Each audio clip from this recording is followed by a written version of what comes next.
Assalamualaikum warahmatullahi wabarakatuh. Selamat datang di channel EDH Story. Cerita kali ini terinspirasi dari kisah nyata. Namun, untuk menjaga privasi semua pihak, nama tempat dan karakter telah kami ubah. Jika terdapat kesamaan dengan kejadian atau tokoh tertentu, hal tersebut hanyalah kebetulan semata. Pastikan Anda menonton cerita ini sampai selesai agar tidak terjadi kesalahpahaman. Sebelum cerita dimulai, saya mohon keikhlasan Anda untuk memberikan like dan subscribe pada channel ini. Semoga Anda selalu diberi kesehatan, kebahagiaan, dan kelancaran rezeki. Mari kita mulai kisahnya. Matahari baru saja naik saat Alia melangkah keluar dari kamar kosnya. Jaket tipis membungkus tubuh kurusnya, menahan udara pagi Jakarta yang lengket dan pengap. Hari ini adalah hari pertamanya sebagai dokter magang di sebuah klinik kecil di kawasan padat penduduk. Jantungnya berdebar, bukan karena takut, tapi karena dunia baru yang belum pernah ia sentuh sebelumnya. Alia menghentikan sebuah taksi tua berwarna biru yang terlihat seperti sisa masa lalu. Mesinnya menggeram pelan saat berhenti di hadapannya. Di balik kemudi, duduk seorang pria tua dengan rambut sebagian memutih dan mata yang tampak lelah namun ramah. "Klinik Dharma Bakti, Pak," kata Alia sambil tersenyum gugup. Pria itu hanya mengangguk dan mulai melaju pelan. Di dalam taksi, tidak banyak percakapan terjadi. Hanya suara mesin dan sesekali klakson dari kendaraan lain. Namun, entah mengapa, Alia merasa nyaman. Taksi itu, meski tua, bersih dan wangi samar minyak kayu putih. Pria tua itu mengemudi dengan tenang, seolah membawa dunia Alia yang masih kacau menuju tempat yang lebih tenang. Di tengah kemacetan, Alia melirik sopir taksi itu melalui kaca spion. Wajahnya penuh guratan usia, namun ada keteduhan yang menenangkan. "Nama Bapak siapa?" tanyanya pelan, sekadar membuka percakapan. "Damar," jawabnya singkat. Hanya itu, tapi senyum tipis yang muncul di wajahnya membuat Alia merasa dihargai. Sepanjang perjalanan, Alia diam tapi tidak merasa canggung. Ada semacam kehangatan yang tidak bisa dijelaskan, seperti duduk bersama sosok ayah yang tak pernah ia punya. Ketika taksi berhenti di depan klinik, Alia merasa enggan turun. "Terima kasih, Pak Damar," ucapnya. "Sama-sama, Nak," jawabnya dengan suara berat yang hangat. Hari itu menjadi awal dari pertemuan-pertemuan selanjutnya. Alia tak tahu kenapa, tapi sejak pagi itu, ia selalu mencari taksi biru yang sama sepulang kerja. Entah karena ketenangan di dalamnya, atau karena sosok pria tua yang perlahan menjadi bagian dari hari-harinya yang melelahkan. Klinik tempat Alia bekerja tak besar, tapi selalu penuh. Ia harus menghadapi pasien dari berbagai latar belakang, dari bayi yang demam hingga nenek yang kesepian. Hari-harinya penuh tekanan, tapi ia merasa hidup. Setiap nyawa yang ia sentuh memberi makna baru bagi dirinya yang selama ini merasa kosong. Namun saat matahari mulai condong ke barat, pikirannya sering melayang ke jalan depan klinik. Di sana, Pak Damar biasa menunggu dalam taksi birunya yang sudah renta. Setiap sore, mereka pulang bersama, melewati jalanan yang sama tapi dengan cerita yang selalu berbeda. Kini, obrolan mereka lebih panjang, lebih dalam. Mereka bicara soal makanan favorit, masa kecil, dan kesepian yang diam-diam tinggal di hati masing-masing. Alia mulai tahu bahwa Pak Damar tinggal sendiri, istrinya telah lama tiada, dan anak-anaknya tinggal jauh tanpa kabar. Alia tak berkata apa-apa, tapi ia mendengarkan, dan dari situ, keakraban mulai tumbuh. Jakarta dilanda hujan lebat malam itu. Air mengalir deras di jalanan, menciptakan riak-riak yang memantulkan lampu kota. Alia berlari kecil menuju taksi yang telah menunggunya.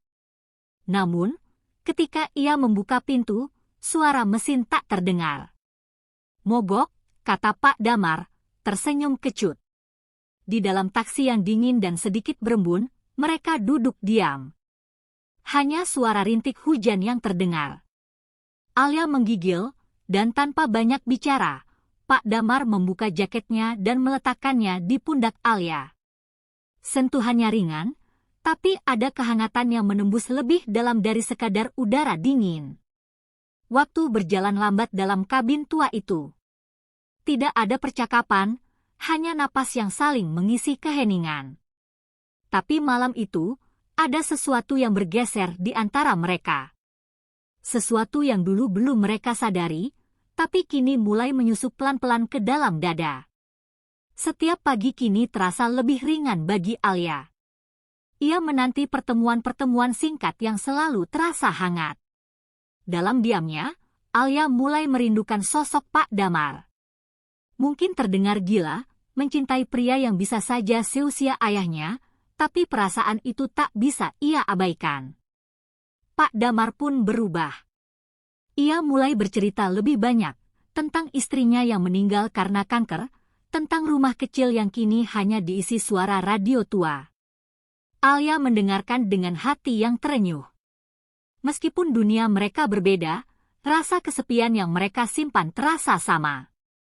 Mereka tidak pernah menyebut kata cinta. Tidak ada pengakuan, tidak ada pelukan.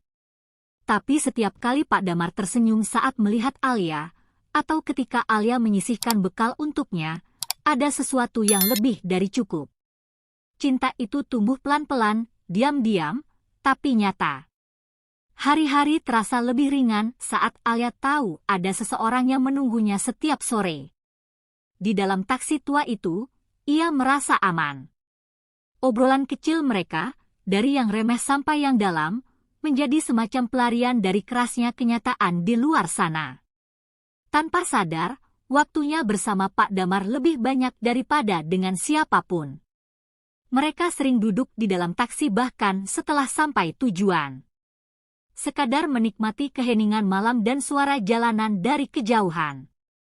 Alia mulai menyadari bahwa dirinya menantikan momen itu, detik-detik ketika dunia seolah melambat, dan yang ada hanya mereka berdua. Rasa nyaman yang dulu samar kini semakin jelas arahnya.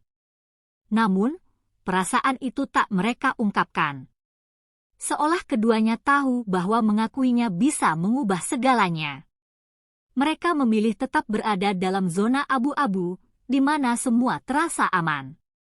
Tapi takdir seringkali punya cara sendiri untuk mendorong langkah-langkah kecil menjadi sesuatu yang besar. Malam itu hujan turun tanpa henti, membasahi seluruh kota dengan kepekatan yang menyamarkan batas antara jalan dan langit. Taksi Pak Damar berhenti di tepi jalan sepi, jauh dari hiruk-pikuk. Di dalam kabin yang redup, suara hujan seperti irama yang mendorong mereka lebih dekat dari sebelumnya. Alia menoleh, dan Pak Damar menatap balik dengan mata yang menyimpan banyak rasa.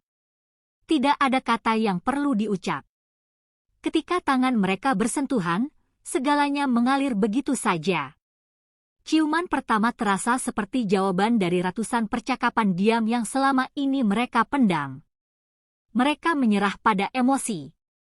Dunia luar menghilang, dan batas yang selama ini dijaga runtuh dalam sekejap. Taksi itu, saksi sunyi dari pilihan yang lebih didorong oleh rasa dibanding logika. Tidak ada rencana, tidak ada janji. Hanya dua jiwa yang menyalurkan kesepian lewat kedekatan yang akhirnya meledak. Beberapa minggu kemudian, pagi Alia dimulai dengan tangan gemetar memegang test pack. Ia sudah merasa perubahan pada tubuhnya, tapi melihat dua garis merah yang muncul pelan membuat jantungnya nyaris berhenti. Ia duduk di lantai kamar mandi dengan mata yang tak bisa berkedip. Dunia terasa runtuh, bukan karena malu, tapi karena ketidaktahuan harus kemana. Ia mengingat malam itu, kehangatan dalam hujan yang kini berubah menjadi pertanyaan besar. Bagaimana jika orang tahu? Bagaimana masa depannya? Dan apa yang akan dikatakan Pak Damar? Alia tidak menangis. Ia hanya terdiam, menatap hasil tes yang seakan berbicara lebih lantang dari apapun. Di dadanya, ada kehidupan yang tumbuh, tapi bersamanya juga tumbuh rasa takut. Kini, kenyamanan taksi itu berubah menjadi dilema besar yang harus dihadapi. Sore itu, hujan turun lagi. Seperti malam itu. Di dalam taksi, suasana lebih sunyi dari biasanya. Alia memutar-mutar cincin kecil di jarinya, lalu menarik napas panjang. "Saya hamil," katanya lirih. Suaranya nyaris tak terdengar di antara suara hujan yang mengetuk kaca. Pak Damar terdiam. Wajahnya tak menunjukkan keterkejutan, hanya ketegangan yang sulit dibaca. Setelah beberapa saat, ia hanya berkata pelan, "Saya akan bertanggung jawab." Kalimat sederhana, tapi membuat dada Alia makin sesak. Ia tidak tahu apa yang dimaksud dengan tanggung jawab dari pria setua itu. Ia ingin bertanya lebih jauh, tapi suaranya hilang. Pak Damar hanya menatap ke depan, menyembunyikan gejolak di balik tatapan kosong. Alia tahu, sejak malam itu, tak akan ada yang sama lagi. Tapi bagaimana mereka bisa menyusun masa depan dengan fondasi seburuk ini? Beberapa hari setelah pengakuan itu, Pak Damar mengajak Alia bicara di sebuah warung kecil yang sepi. Dengan suara yang tenang, ia mengutarakan niatnya untuk menikah. Supaya anak ini punya nama dan masa depan, katanya. Alia hanya diam, menatap teh manis yang tak ia sentuh. Dalam hati, Alia menyayanginya. Tapi itu bukan cinta seperti dalam cerita dongeng. Bukan cinta yang membuat jantung berdebar setiap saat, melainkan rasa nyaman yang tumbuh dari luka yang sama. Ia bingung, apakah itu cukup untuk membangun rumah tangga? Dunia juga pasti akan menghakimi perbedaan usia mereka. Namun, tatapan Pak Damar menunjukkan ketulusan. Bukan paksaan, bukan karena malu. Hanya ada keinginan untuk melindungi. Alia masih belum menjawab. Tapi dalam hati, benih keputusan mulai tumbuh, meski samar, di antara rasa takut dan harapan. Alia duduk berhari-hari di ruang kecilnya, memikirkan segala kemungkinan. Ia menimbang kata-kata Pak Damar, menimbang bisikan hatinya, dan menimbang masa depan anak yang sedang tumbuh dalam rahimnya. Keputusan itu tidak datang dengan mudah, tapi akhirnya ia tahu, ia ingin berjalan sendiri. Dengan suara lembut namun tegas, Alia menyampaikan keputusannya pada Pak Damar. "Aku tidak ingin menikah," katanya.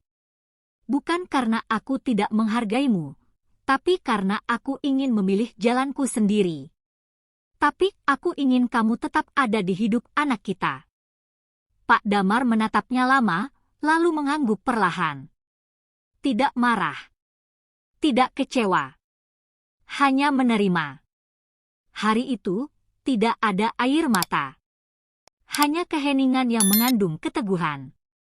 Mereka memilih jalan masing-masing, tapi dengan satu janji, tidak akan membiarkan anak itu tumbuh tanpa cinta. Bukan cinta dalam bentuk pernikahan, tapi cinta yang tetap tulus meski tak bernama. Kabar kehamilan Alia akhirnya menyebar, dan seperti yang ia duga, bisik-bisik mulai terdengar di lorong-lorong klinik. Tatapan berubah, ucapan menjadi dingin, dan beberapa rekan perlahan menjauh. Dunia memelintir kisahnya tanpa pernah tahu kebenarannya. Namun, di balik semua itu, ada tangan-tangan yang diam-diam menopangnya. Seorang perawat tua menyelipkan bungkusan bubur saat jam malam. Kepala klinik hanya menepuk bahunya dan berkata, "Tetap semangat." Dukungan kecil itu menjadi bahan bakarnya untuk terus berdiri. Alia belajar menghadapi dunia dengan wajah tegak. Ia menghapus air matanya sendiri, menata hidupnya pelan-pelan. Ia bukan hanya seorang dokter magang, tapi calon ibu yang berani. Setiap hari adalah perjuangan, tapi juga pembuktian bahwa ia bisa, meski sendiri. Malam itu, hujan kembali turun, seperti malam-malam penting dalam hidup Alia. Di ruang bersalin rumah sakit sederhana, ia menggenggam sprei dan menahan sakit luar biasa. Tapi di sela kontraksi, pikirannya hanya tertuju pada satu hal, anaknya akan lahir di dunia yang keras, tapi penuh harapan. Pak Damar datang dengan nafas tergesa dan wajah panik. Ia menggenggam tangan Alia tanpa berkata apa-apa, hanya terus berada di sana. Saat tangis bayi pecah, Pak Damar menunduk dan menangis untuk pertama kalinya di depan Alia. Ia tak berkata apapun, tapi air matanya adalah bahasa yang paling jujur.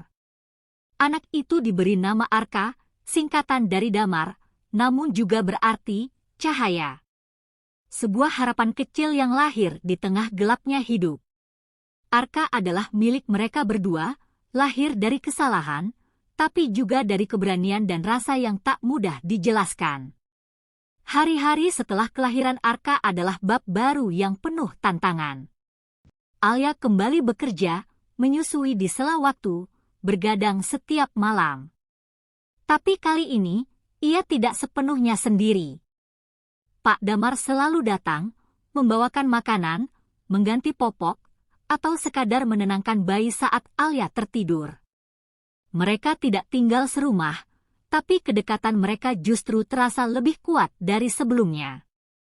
Bukan sebagai pasangan, tapi sebagai dua orang dewasa yang sama-sama mencintai anak yang mereka lahirkan. Dalam kesederhanaan, mereka membangun semacam keluarga, meski bentuknya tak biasa. Rumah Alia kecil, sempit, tapi penuh kehangatan. Di dinding tergantung foto Arka yang tertawa, dan di pojok ruangan ada kursi kayu yang selalu dipakai Pak Damar saat bercerita. Dunia tetap keras, tapi di sudut kecil Jakarta, ada cahaya yang terus menyala. Sore itu, langit Jakarta berwarna jingga pucat. Alia duduk di taman kecil, Arka yang mulai bisa berjalan menggenggam jari-jarinya, tertawa riang di antara rumput basah. Di sebelah mereka, Pak Damar duduk diam, matanya penuh ketenangan yang sulit digambarkan. Tak ada yang istimewa dari hari itu, kecuali kenyataan bahwa mereka masih di sini. Masih bertahan. Masih menjadi bagian dari hidup satu sama lain. Alia menoleh ke langit yang dulu menyaksikan segalanya, pertemuan, hujan, tangis, dan keputusan besar. Kini, langit itu juga menjadi saksi tumbuhnya cinta dalam bentuk yang lebih dewasa. Terima kasih, bisik Alia, entah pada siapa. Mungkin pada langit, mungkin pada taksi tua, mungkin pada waktu yang membuatnya kuat. Ia menggandeng Arka lebih erat.